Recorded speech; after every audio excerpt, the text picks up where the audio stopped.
What the hell?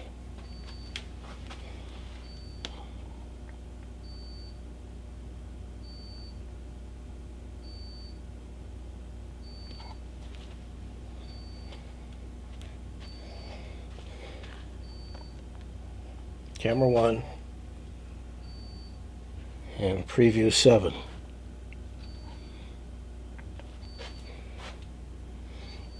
And switch.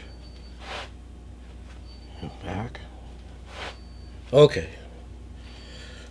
We're up and running with sound. Good. Well, this is the second kick at this cat today.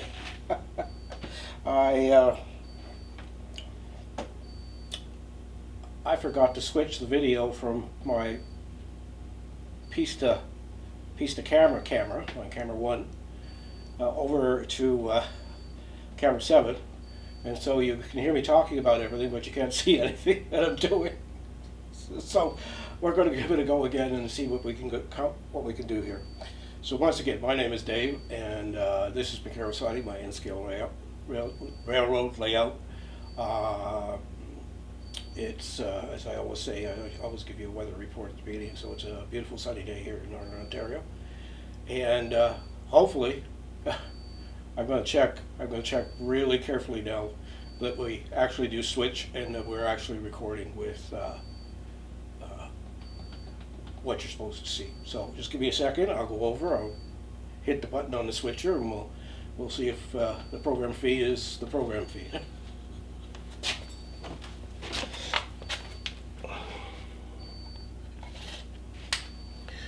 Now, according to this, oh, there we are. That's what we're looking at. Okay, here we go.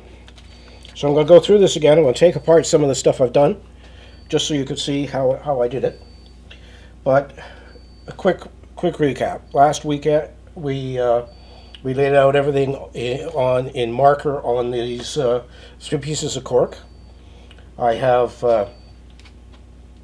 I've done some work already because I did the video already, so there's some stuff here, but I'm just going to explain it, and this may end up being a very, very short video.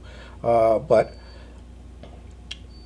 what I've done is I have taken the points, the switches that I have, and I have laid them out as much as I can. The problem with continuing on with the build of this this yard is that the left-hand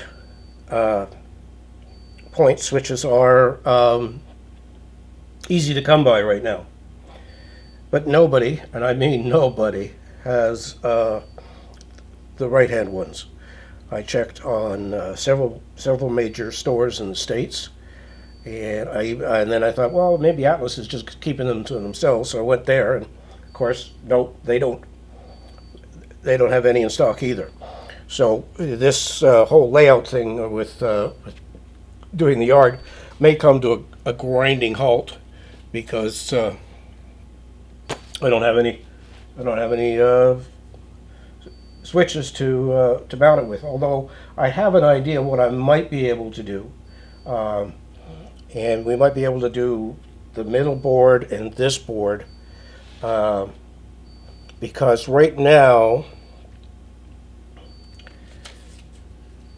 we have all of the switches that we need right up until here on the layout. So I'm just going to go through it again, and you can see what I did.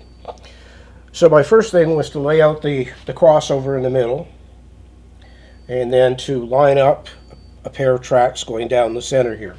Now,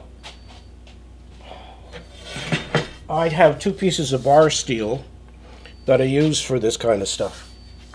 This bar steel is just happens to be the right width for the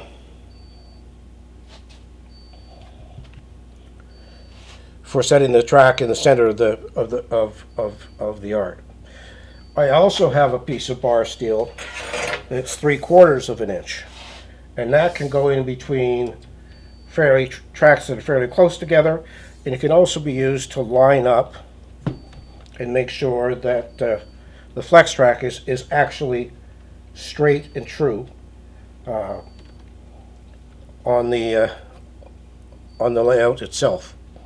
So once I've pretty well put everything together in terms of using these bars, I can then start to lay in the switches or points, depending on what you grew up calling them.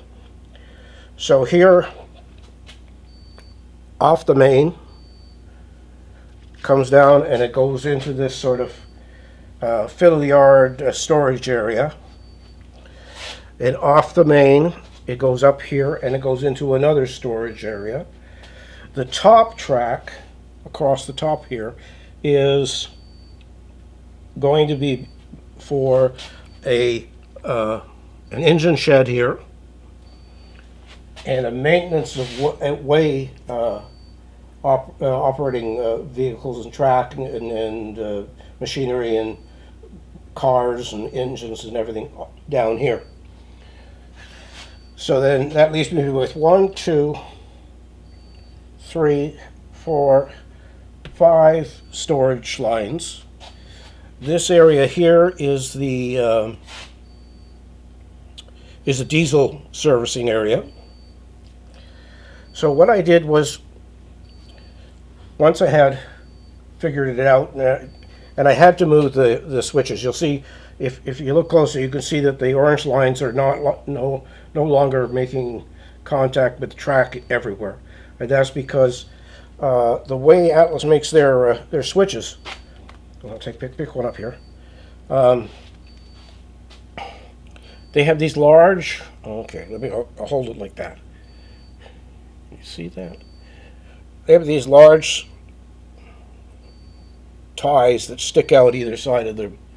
And unlike other switches, instead of having a hole in the middle here where you can put your rod that'll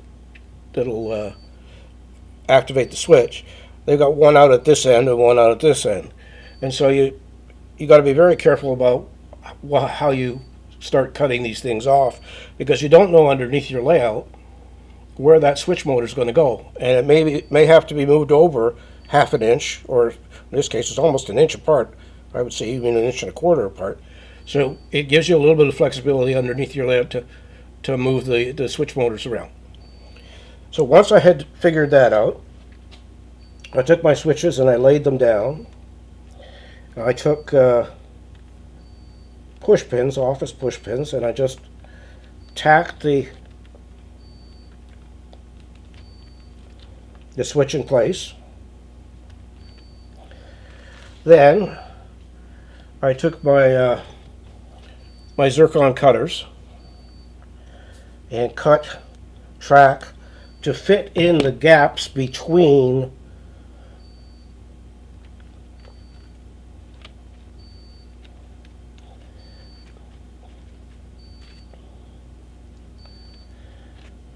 different points,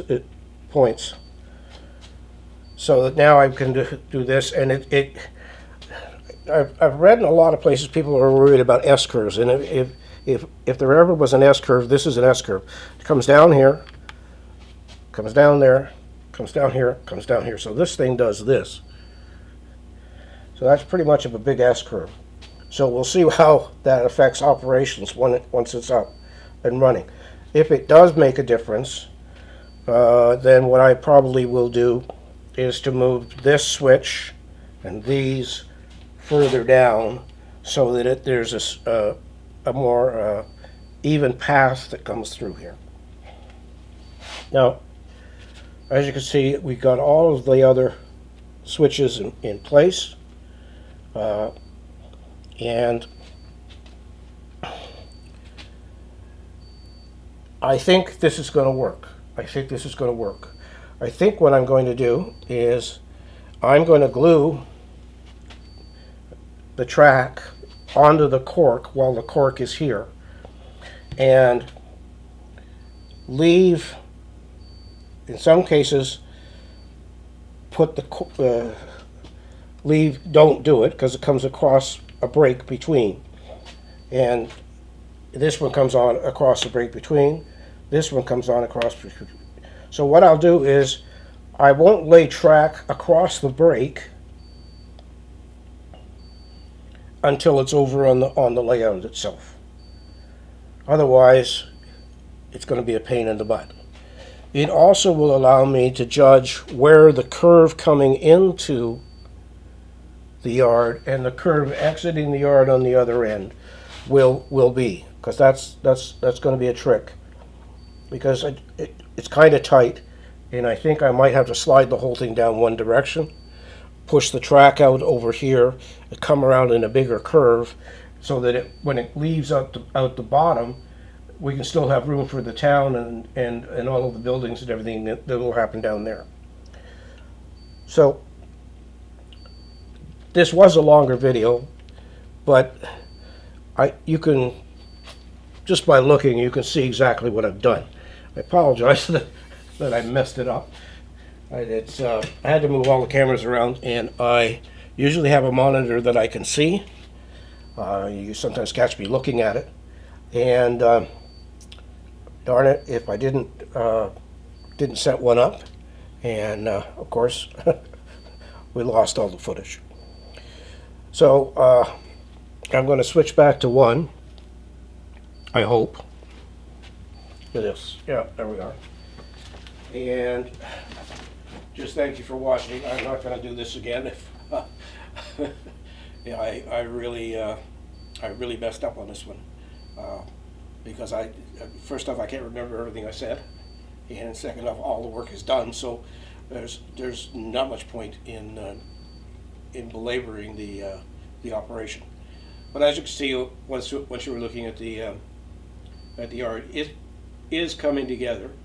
I have ordered 8 left hands, so I can finish putting all the left hand points in the yard, and I'll have to wait until Atlas fills their stock, and we'll then continue on working on the yard itself. I do have an area on the layout where a train station is going to be, and we can work on that and finish the track all the way up until there, and see what it's like. Hopefully Atlas gets their stuff in stock soon and we'll be able to go. If not, I'll have to figure out other projects. There's still some work that can be done on the quarry, so I could fill in some episodes with quarry finishing. So anyway, thank you for watching. Take care of yourself. Take care of your family, and we'll see you next week. Like, comment, subscribe. Subscribing costs you nothing, and there's a little bell icon that comes up. You click on that, you'll get a notice when I put out my new videos. Usually I put them out Thursday night, Friday morning. So thank you once more, and we will see you next week.